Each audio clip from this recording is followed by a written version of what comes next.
بسم اللہ الرحمن الرحیم۔ بسم اللہ الرحمن الرحیم۔ السلام علیکم عزیز طلبہ کرام، امید ہے آپ حضرات خیریت سے ہوں گے۔ آج ہمارا صحیح مسلم کا سبق نمبر 168 ہے، جس کا عنوان ہے باب بیان معرفت طریق الرؤیا۔ آگے بڑھنے سے پہلے خلاصہ جات کو ایک نظر دیکھ لیں۔ گزشتہ سبق میں ہم نے اس عنوان کے تحت ان نکات پر بات کی تھی۔ آج کے سبق میں ہم اس عنوان کے تحت ان مذکورہ نکات پر بات کریں گے۔ تو بڑھتے ہیں سبق کی طرف۔ وبه قال حدثني زهير بن حرب قال حدثنا يعقوب بن إبراهيم قال حدثنا أبي عن ابن شهاب عن عطاء بن يزيد الليثي أن أبا هريرة رضي الله عنه أخبره أن ناسا قالوا لرسول الله صلى الله عليه وسلم يا رسول الله هل نرى ربنا يوم القيامة؟ فقال رسول الله صلى الله عليه وسلم هل تضارون في القمر ليلة البدر؟ قالوا لا يا رسول الله. قال هل تضارون في الشمس ليس دونها سحاب؟ قالوا لا. قال فإنكم ترونه كذلك. يجمع الله الناس يوم القيامة فيقول من كان يعبد شيئا فليتبعه فيتبع من يعبد الشمس الشمس ويتبع من يعبد القمر القمر ويتبع من يعبد الطواغيت الطواغيت وتبقى هذه الأمة فيها منافقوها فيأتيهم الله تبارك وتعالى في سورة غير سورته التي يعرفون فيقول أنا ربكم فيقول نعوذ بالله منك هذا مكاننا حتى يأتينا ربنا فإذا جاءنا ربنا عرفنا فيأتيهم الله تبارك وتعالى في سورته التي يعرفون فيقول أنا ربكم فيقولون أنت ربنا فيتبعونه ويضرب الصراط بين ظهراني جهنم فأكون أنا وأمتي أول من يجيز ولا يتكلم يومئذ إلا الرسل ودعوى الرسل يومئذ اللهم سلم سلم وفي جهنم كلاليب مثل شوك السعدان هل رأيتم السعدان؟ قالوا نعم يا رسول الله. قال فإنها مثل شوك السعدان غير أنه لا يعلم ما قدر عظمها إلا الله. تخطف الناس بأعمالهم فمنهم الموبق بعمله ومنهم المجازى حتى ينجى حتى إذا فرغ الله من القضاء بين العباد وأراد أن يخرج برحمته من أراد من أهل النار أمر الملائكة أن يخرجوا من النار من كان لا يشرك بالله شيئا ممن أراد الله عز وجل أن يرحمه ممن يقول لا إله إلا الله فيعرفونهم في النار يعرفونهم بأثر السجود تأكل النار من ابن آدم إلا أثر السجود حرم الله على النار أن تأكل أثر السجود فيخرجون من النار وقد امتحشوا فيصب عليهم ماء الحياة فينبتون منه كما تنبت الحبة في حميل السيل ثم يفرغ الله تعالى من القضاء بين العباد ويبقى رجل مقبل بوجهه على النار وهو آخر أهل الجنة دخولا الجنة فيقول أي ربي اصرف وجهي عن النار فإنه قد قشبني ريحها وأهرقني ذكاؤها فيدعو الله عز وجل ما شاء أن يدعوها ثم يقول الله تبارك وتعالى هل عصيت إن فعلت ذلك بك أن تسأل غيره فيقول لا أسألك غيره ويعطي ربه عز وجل من عهود ومواثيق ما شاء فيصرف الله وجهه عن النار فإذا أقبل على الجنة وراءها سكت ما شاء الله أن يسكت ثم يقول أي ربي قدمني إلى باب الجنة فيقول الله له أليس قد أعطيت عهودك ومواثيقك لا تسألني غير الذي أعطيتك ويلك يا ابن آدم ما أغدرك فيقول أي ربي يدعو الله عز وجل حتى يقول له فهل عصيت إن أعطيتك ذلك أن تسأل غيره فيقول لا وعزتك فيعطي ربه ما شاء الله من عهود ومواثيق فيقدمه إلى باب الجنة فإذا قام على باب الجنة انفحقت له الجنة فرأى ما فيها من الخير والسرور فيسكت ما شاء الله أن يسكت ثم يقول أي ربي أدخلني الجنة فيقول الله تبارك وتعالى له أليس قد أعطيت عهودك ومواثيقك ألا تسأل غير ما أعطيت ويلك يا ابن آدم ما أغدرك فيقول أي ربي لا أكونن أشقى خلقك فلا يزال يدعو الله حتى يضحك الله تبارك وتعالى منه فإذا ضحك الله منه قال ادخل الجنة فإذا دخلها قال الله له تمنى فيسأل ربه ويتمنى حتى إن الله ليذكره من كذا وكذا حتى إذا انقطعت به الأماني قال الله تعالى ذلك لك ومثله معه. قال عطاء بن يزيد وأبو سعيد الخدري رضي الله عنه مع أبي هريرة رضي الله عنه لا يرد عليه من حديثه شيئا حتى إذا حدث أبو هريرة رضي الله عنه أن الله قال لذلك الرجل ومثله معه قال أبو سعيد وعشرة أمثاله معه يا أبا هريرة قال ابو ہریرہ ما حفظت الا قوله ذلك لك ومثله معه قال ابو سعید اشهد انی حفظت من رسول اللہ صلی اللہ علیہ وسلم قوله ذلك لك وعشرة امثاله قال ابو ہریرہ رضی اللہ عنہ وذلك الرجل آخر اہل الجنة دخولا الجنہ۔ حضرت ابو ہریرہ رضی اللہ عنہ سے روایت ہے کہ کچھ لوگوں نے نبی پاک صلی اللہ علیہ وسلم سے عرض کیا، اے اللہ کے رسول، کیا ہم روز قیامت اپنے پروردگار کو دیکھ سکیں گے؟ نبی پاک صلی اللہ علیہ وسلم نے فرمایا، کیا تمہیں کوئی زحمت اٹھانی پڑتی ہے 14ویں کے چاند کو دیکھنے کے لیے؟ انہوں نے کہا کہ نہیں اے اللہ کے رسول۔ آپ صلی اللہ علیہ وسلم نے فرمایا، کیا تمہیں مطلع صاف ہونے کی صورت میں سورج کے دیکھنے میں زحمت ہوتی ہے؟ انہوں نے کہا کہ نہیں۔ آپ صلی اللہ علیہ وسلم نے فرمایا کہ تم سب حق تعالیٰ کو اسی طرح دیکھو گے۔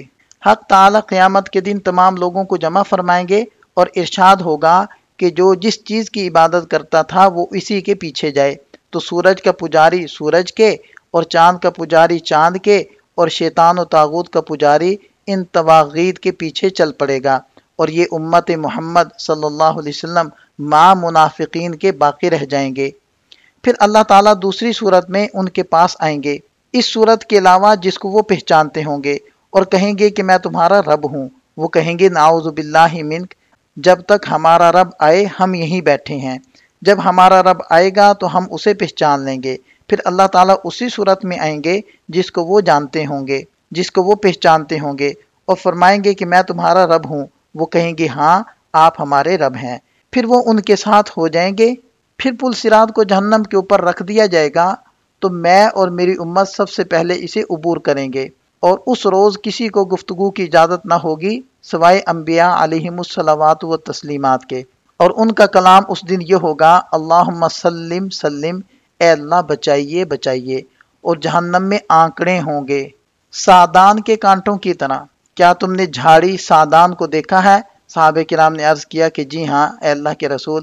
آپ علیہ السلام نے فرمایا وہ سادان کے کانٹوں کی طرح ہیں، مگر اللہ تعالیٰ کے علاوہ کوئی نہیں جانتا کہ وہ کتنے بڑے ہوں گے، اور لوگوں کو ان کے اعمال کی وجہ سے جہنم میں اچک لیں گے۔ پھر بعض تو ان میں سے ایسے ہوں گے جو اپنے اعمال کے سبب ہلاک ہو جائیں گے، اور بعض ان میں سے وہ ہوں گے جنہیں ان کے اعمال کا بدلہ دیا جائے گا، یہاں تک کہ نجات مل جائے گی۔ پھر جب اللہ عز و جل اپنے بندوں کے درمیان فیصلوں سے فارغ ہو جائیں گے اور اپنی رحمت سے جسے چاہیں گے جہنم سے نکالنے کا ارادہ فرمائیں گے، تو ملائکہ کو حکم دیں گے کہ جہنم سے ان لوگوں کو نکال دو جنہوں نے اس کے ساتھ ذرہ برابر بھی شرک نہ کیا ہو، ان لوگوں میں سے جن پر اللہ رحمت کرنا چاہتا ہے، جو لا الہ الا اللہ کہنے والے ہیں۔ ملائکہ ان کو آگ کے اندر پہچان لیں گے، کیونکہ پیشانی پر سجدے کے نشان ہوں گے۔ آگ انسان کا پورا بدن کھا جائے گی سوائے سجدہ کے مقام کے، کہ اللہ نے آگ پر اسے حرام کر دیا ہے۔ چنانچہ وہ لوگ جہنم سے نکالے جائیں گے تو جل کر کوئلہ بن چکے ہوں گے، پھر ان پر آب حیات بہایا جائے گا۔ اس کے نتیجے میں ان کے جسم پھر ایسے اگ آئیں گے جیسے کہ دانہ سیلاب کے کیچڑ میں اگ جاتا ہے۔ اس کے بعد اللہ تعالیٰ اپنے بندوں کے درمیان فیصلوں سے فارغ ہوں گے۔ ایک شخص جس کا جہنم کی طرف منہ ہوگا وہ اہل جنت میں سب سے آخر میں جنت میں داخل ہوگا، کہے گا اے میرے رب میرا چہرہ آگ سے پھیر دیجئے، کیونکہ آگ کی لپٹوں نے مجھے شدید اذیت اور ہلاکت میں ڈال دیا ہے، اور اس کی گرمی اور شعلوں نے مجھے جھلسا دیا ہے۔ پھر وہ اللہ عز و جل سے اس کی مشیت کے مطابق دعا کرتا رہے گا جب تک اللہ چاہے گا۔ پھر اللہ تعالیٰ فرمائیں گے کیا تو اس کے علاوہ تو کچھ نہ مانگے گا؟ اگر میں یہ بات پوری کر دوں۔ وہ اللہ عز و جل سے بڑے عہد معاہدے کرے گا جب تک اللہ تعالیٰ چاہے۔ پھر اللہ تعالیٰ اس کا چہرہ جہنم سے پھیر دیں گے۔ جب وہ جنت کی طرف رخ کرے گا اور اسے دیکھے گا تو خاموش رہ جائے گا جب تک اللہ کو منظور ہوگا۔ پھر کہے گا اے میرے رب مجھے جنت کے دروازے تک پہنچا دیجئے۔ اللہ تعالیٰ فرمائیں گے کیا تو نے بڑے وعدے اور معاہدے نہیں کیے تھے کہ جو میں تجھے دے چکا ہوں اس کے علاوہ کچھ نہ مانگے گا؟ برا ہو تیرا اے ابن آدم، تو کتنا دغا باز ہے۔ وہ کہے گا اے میرے رب، اور دعا کرتا رہے گا یہاں تک کہ اللہ عز و جل فرمائیں گے اگر میں تجھے یہ بھی دے دوں تو اور سوال تو نہ کرے گا؟ وہ کہے گا آپ کی عزت کی قسم نہیں کروں گا۔ پھر اللہ کی مشیت کے مطابق عہد معاہدے کرے گا، چنانچہ اللہ تعالیٰ اسے جنت کے دروازے تک لے جائیں گے۔ جب وہ جنت کے دروازے پر کھڑا ہوگا ساری بہشت ساری جنت اس کے سامنے آ جائے گی اور اس میں جو نعمتیں اور عیش و سرور دیکھے گا تو جب تک اللہ کو منظور ہوگا خاموش رہے گا، پھر کہے گا اے میرے رب مجھے جنت میں داخل فرما دیجئے۔ اللہ تعالیٰ اس سے فرمائیں گے کیا تو نے مجھے بڑے عہد معاہدے نہیں دیے تھے کہ جو میں تجھے عطا کر چکا ہوں اس کے علاوہ سوال نہیں کرے گا؟ تیری بربادی ہو اے ابن آدم، تو کتنا دھوکہ باز ہے۔ وہ کہے گا اے میرے رب میں آپ کے مخلوق میں سب سے زیادہ بدبخت نہیں ہونا چاہتا، اور مسلسل اللہ عز و جل سے دعا کرتا رہے گا یہاں تک کہ اللہ عز و جل اس سے ہنسنے لگ جائیں گے۔ اور جب اللہ تعالیٰ کو ہنسی آئے گی تو اللہ تعالیٰ فرمائیں گے اچھا جا جنت میں داخل ہو جا۔ جب وہ جنت میں داخل ہو جائے گا تو اللہ عز و جل اس سے فرمائیں گے کہ اب تمنائیں کرو۔ اللہ رب العالمین سے مانگے گا اور تمنائیں کرے گا، یہاں تک کہ اللہ عز و جل اسے یاد دلائیں گے کہ فلاں فلاں چیز مانگ۔ پھر جب اس کی تمام تمنائیں اور آرزویں پوری ہو کر ختم ہو جائیں گی تو اللہ تعالیٰ فرمائیں گے یہ سب تیرے لیے ہے اور اسی کی مثل اور بھی اس کے ساتھ۔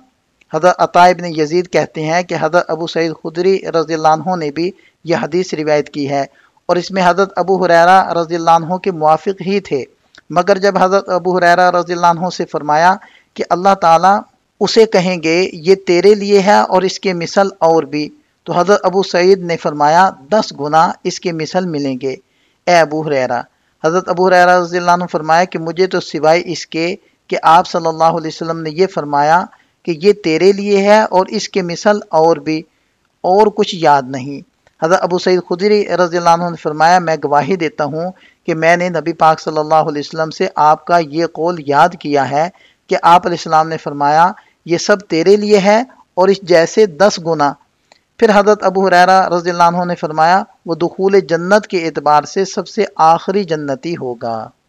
اس اسناد کے رجال 6 ہیں۔ پہلے ہیں زہیر بن حرب النسائی ثم البغدادی، دوسرے ہیں یعقوب بن ابراہیم بن سعد الزہری ثقۃ فاضل، تیسرے ہیں ان کے والد گرامی ابراہیم بن سعد بن ابراہیم بن عبد الرحمن ثقۃ، چوتھے ہیں ابن شہاب محمد بن مسلم الزہری، پانچویں ہیں عطا ابن یزید اللیثی المدنی ثقۃ، اور چھٹے ہیں حضرت ابو ہریرہ رضی اللہ عنہ مشہور صحابی ہیں۔ یہاں اس اسناد کے لطائف کو ذکر کیا جا رہا ہے، یہ امام مسلم رحمۃ اللہ علیہ کی سداسیات میں سے ہے، اس کے رجال سے ستہ کے رجال ہیں، اور اس اسناد کا پہلا نصف بغدادی راویوں پر مشتمل ہے اور دوسرا نصف مدنی راویوں پر، اور اس میں ایک تابعی دوسرے تابعی سے روایت کر رہے ہیں، ابن شہاب عطا ابن یزید سے روایت کر رہے ہیں، اور اسی طرح ابن اپنے والد سے روایت کر رہے ہیں، یعنی یعقوب اپنے والد گرامی سے روایت کر رہے ہیں۔ اور اس سند کے اندر حضرت ابو ہریرہ رضی اللہ عنہ کا تذکرہ ہے جو اپنے زمانے کے سب سے بڑے محدث تھے، مکثرین 7 کے رئیس تھے، اور 5374 احادیث ان سے روایت کی گئی ہیں۔ یہاں ہم اپنے سبق کو روکتے ہیں چونکہ لمبی حدیث ہے، تو حدیث کے بارے میں جو تشریحات ہیں ان کو ہم اگلے سبق میں ذکر کرتے ہیں۔ ملتے ہیں نئے سبق کے ساتھ۔ اللہ تعالیٰ ہم سب کا حامی و ناصر ہو۔ دعاؤں میں یاد رکھیے گا۔ السلام علیکم۔